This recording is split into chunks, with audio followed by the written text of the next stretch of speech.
आप कितने भी इंटेलिजेंट क्यों ना हो, जब अटेंशन ही बुक्स पे नहीं जाएगा आप अनडिवाइडेड अटेंशन दे ही नहीं पाएंगे कंसेप्ट्स को। I was a bright student, hard working थी, पर एट टाइम्स सबसे मिस्टेक होती है यार। I failed to plan my study. CA indeed one of the toughest course है यार, एग्जाम है कंट्री में। Hi friends, welcome back to channel. कैसे हैं आप सब दोस्तों? आई एम श्योर क्योंकि आप इस वीडियो पे आए हुए हैं, ज्यादातर लोग एग्जाम्स की तैयारी कर रहे होंगे, या तो कुछ बार ट्राई करके फेल हो रहे होंगे, या फिर पहली बार कोई एग्जाम देने जा रहे हैं और कुछ नर्वस होंगे। और यार कौन नहीं चाहता कुछ ऐसे पॉजिटिव सक्सेस स्टोरी सुनना जहां किसी शख्स ने, इस केस में मैंने अच्छे रिजल्ट्स मैनिफेस्ट किए। A lot of hard work and action, but still मैंने हाल फिलहाल में नोटिस किया है कि यार बहुत सारे इलॉजिकल लोग ना मैनिफेस्टेशन शब्द का मजाक उड़ाते हैं। अब उन्हें लगता है कि हम लोग वो कम्युनिटी हैं जो मेहनत ना करके सिर्फ आस्क बिलीव रिसीव पर भरोसा करते हैं और लेजी हैं, मैजिकली कुछ हासिल करना चाहते हैं। मैं उन सभी लोगों को बताना चाहती हूँ, when I say specifically exam manifestation and success, I mean to say, please listen carefully, manifestation का लिटरल मीनिंग होता है थॉट, फोकस और इंटेंशन की मदद से किसी डिजायर को एग्जिस्टेंस में लेकर के आना। ये कॉन्सेप्ट सजेस्ट करता है कि हमारे थॉट्स और हमारे बिलीफ पैटर्न में हमारी रियलिटी शेप करना पाने का पावर है। तो यहाँ पे जब हम जैसे लोग मैनिफेस्टेशन की सक्सेस स्टोरी शेयर कर रहे हैं, हम किसी हंसी मजाक या फिर किसी ब्लैक मैजिक की बात नहीं कर रहे हैं भाई। हम अपनी इंटेंशन की मदद से अपने अटेंशन को नेगेटिविटी से दूर करके हमारे डिजायर्ड आउटकम की तरफ चैनलाइज करते हैं, और न्यूरो साइंस की मदद से we reach our desired goals. So yeah, manifestation is no magic. It is often phrased in a way which implies magical thinking. It's actually focusing on the power of our minds to influence our experiences indirectly. Alright, तो मैं अब किसी को भी ज्यादा prove नहीं करना चाहती, मैं स्ट्रेट अवे जंप करती हूँ उन स्टूडेंट्स की मदद करने के लिए जो मेरी एग्जाम मैनिफेस्टेशन सक्सेस स्टोरी सुन करके एम्पावर होंगे और खुद की लाइफ में इस वीडियो के बाद कुछ सिमिलर या फिर अच्छा कर पाएंगे। तो दोस्तों चलिए आपको ले चलती हूँ way back in 2015-2016 when I was preparing for CA finals. अभी मैं कंप्लीट सच बताऊँ तो नॉस्टैल्जिया में जा चुकी हूँ ऑलरेडी। दोस्तों वो ना टाइम बहुत टफ था। मेरे पियर्स मुझसे काफी आगे निकल रहे थे और मैं नेगेटिविटी और CA की अटेम्प्ट साइकिल के लूप में कुछ इस तरीके से फंस गई थी कि इसमें से ना निकल पाना मेरे लिए बहुत मुश्किल लग रहा था। फेल्ट लाइक अ डार्क नेवर एंडिंग टनल। अब CA के बच्चे अगर इससे रिलेट कर पा रहे हैं तो नीचे प्लीज कमेंट्स में लिखिएगा, या फिर किसी भी एग्जाम के बच्चे। अगर आप मुझसे पूछें कि इसका रीजन क्या था तो मैं 100% तो नहीं बता सकती, कुछ पर्सनल था, लेकिन सीरीज ऑफ इवेंट्स होते जा रहे थे मेरी जिंदगी में वन आफ्टर द अदर, जो कि मेरी पॉजिटिविटी और छीन रहे थे, मुझे नीचे खींच रहे थे। I was a bright student, hard working थी, पर एट टाइम्स सबसे मिस्टेक होती है यार। I failed to plan my study. CA indeed one of the toughest course है यार, एग्जाम है कंट्री में।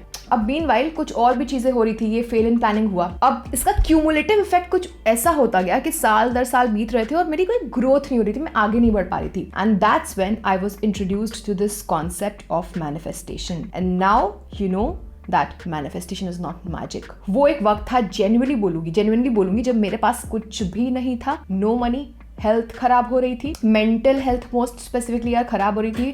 पुराने दोस्त सब अब साथ नहीं थे, आगे निकल चुके थे, लोगों की जॉब लग रही थी, CA हो रहा था, बहुत ज़्यादा लोनलीनेस और ओवरऑल डर की भावना थी। मुझे एम्प्टी फील होता था, मुझे इनकम्प्लीट फील होता था। I was craving to pass my exams and just show the world कि मैं एलिजिबल हूँ, डिजर्विंग हूँ। जो लोग थे, खास रिलेटिव्स थे, वो बस आते थे, कुछ भी कहते थे और चले जाते थे। आई एम श्योर आप में से बहुत सारे लोग रिलेट कर पा रहे होंगे। जब आपको पता होता है यार कि आपके अंदर कॉम्पिटेंस है, पर शायद वक्त ही खराब चल रहा होता है, तो कुछ भी सही नहीं हो रहा था। मैंने 2 YouTube चैनल्स को फॉलो करना शुरू कर दिया था। एक थे जोएल ऑस्टीन और एक थे बॉब प्रॉक्टर। पहली बार इन चैनल्स को देख करके मुझे for the first time I started feeling closer to God. Joel Osteen की जो टीचिंग्स हैं वो गॉड की गुडनेस और पावर ऑफ फेथ पे फोकस करती हैं। तो उनके लेक्चर्स सुन करके मुझे फियर, डाउट और डिफिकल्टीज ओवरकम करने में पावर मिला। वहीं Bob Proctor power of thought, manifestation, quantum jump की बात करते हैं। इन शॉर्ट इन 2 चैनल्स ने मेरे सच बताऊं तो होश उड़ा दिए। I started learning something which I was completely unaware of.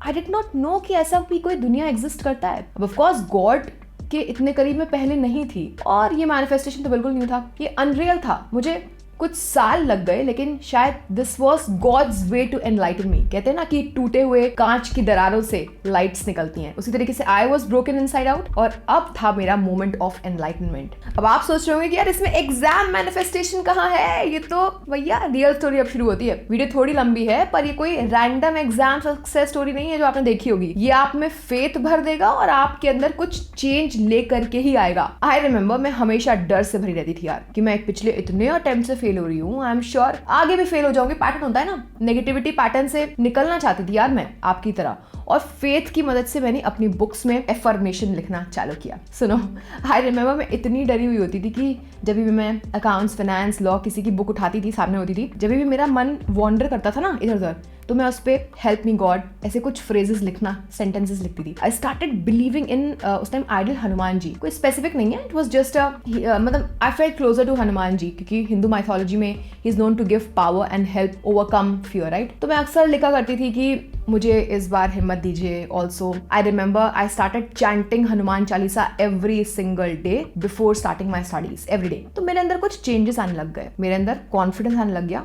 जो वॉइड था ना, जो यहाँ पे मुझे चेस्ट में फील होता था, वो धीमे धीमे फेड होने लग गया। और धीरे ही धीरे, दोस्तों समय तो लगा, पर मेरे अंदर बुक्स को वापस से पिक बैक करने का साहस भी आया। और साथ ही जो मेरी पुरानी नेगेटिव थॉट्स थे, जो मुझे हमेशा परेशान करते थे, हमेशा बोलते थे कि तू फेल हो जाएगी, देखते देखते मैंने उन पर भी विक्ट्री हासिल कर ली। तो ये था एक पार्ट। दूसरा, मैं अक्सर लिखा करती थी अपनी कॉपीज में कि मुझे एग्जैक्टली कितने मार्क्स चाहिए पास होने के लिए। मेरे हर कॉपी पर अक्सर मैं ब्रेक्स में लिखा करती थी that I am pass and I am getting this this this this this number in accounts, law etcetera etcetera. तो या my exam manifestation success story might not be that cool to listen, but it's absolutely honest. It took me some time, पर कहते हैं ना कि success over time नहीं आता। दोस्तों, आज मैं एक ऐसी पोजीशन पे हूँ जहाँ पे जो रेजिलियंस और पेशेंस और कैरेक्टर मैंने डेवलप किया था ना, बिल्ड किया था उन 3-4 सालों में, जब मैं फेल हो रही थी, कुछ भी नहीं था, उसने मुझे वो स्ट्रेंथ दी, विजडम दी कि मैं किसी भी डिफिकल्ट और पेनफुल सिचुएशन को, थोड़ा वक्त लगता है बट आज फेस कर ले जाती हूँ। दोस्तों, अगर आप इस वीडियो को अभी भी सुन रहे हैं, यहाँ तक हैं, और आपके साथ भी कुछ ऐसा होता है कि कभी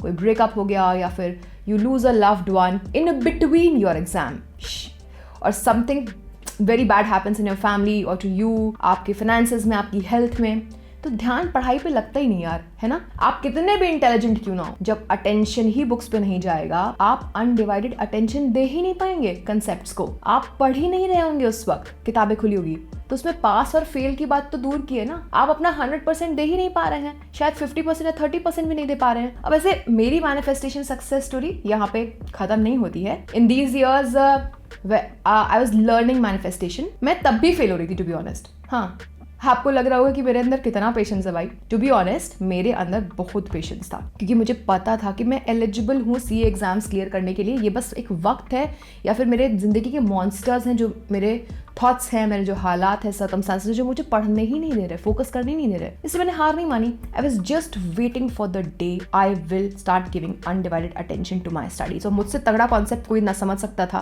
और कुछ अटेम्प्ट लग गए, कुछ वक्त चला गया। एक टाइम आया, मैं दिल्ली चली गई थी, क्योंकि मैं पढ़ते पढ़ते बोर हो गई थी, और मैंने कोर्स पिकअप किया, उसको सीखा।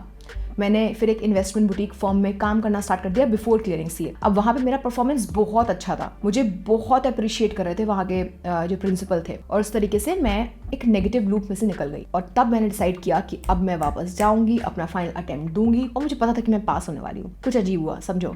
मेरे नाना जी who was very close to me, वो उनकी डेथ हो गई। अब कहते हैं ना कि बड़े बूढ़ों का आशीर्वाद हमेशा आपके साथ रहता है, भले वो आपके पास क्यों ना हो। तो I remember after my nana's death I had hardly 22 days left for my CA final. पर शायद वो ऊपर से मुझे इतना पावर दे रहे थे कि I left everything, the job, I left the city, I took a hostel near my town, एक एग्जाम सेंटर के पास, और हार्डली 20 दिन के अंदर मैंने सीए फाइनल क्लियर कर लिया।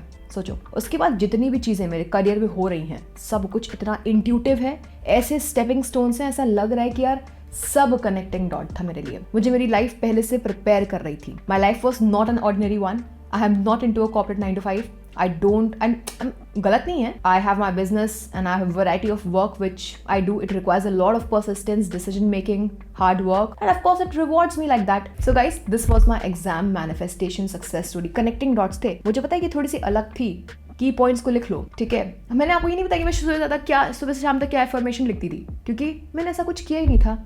जो कोर कॉन्सेप्ट्स थे वो समझो, जो जेन्युइन था, जो मेरे सर्कमस्टांसेस थे वो मैंने आप तक पहुंचाए। दोस्तों आपको ये वीडियो कैसा लगा, कैसे ये डिफरेंट था? आप कुछ पाना चाहते हैं? प्लीज़ कमेंट्स में ज़रूर बताइए हमारी कम्युनिटी को। दोस्तों इस वीडियो को ऐसे इंसान के साथ ज़रूर शेयर करिएगा यार, ज़रूर शेयर करिएगा जो अभी ऐसे फेज में है, जो इसे सुनेगा और शायद उसे राहत मिलेगी, उसे स्ट्रेंथ मिलेगी, पावर मिलेगा। आप शायद उनके लिए कुछ अच्छा कर बैठेंगे। Thank you for watching.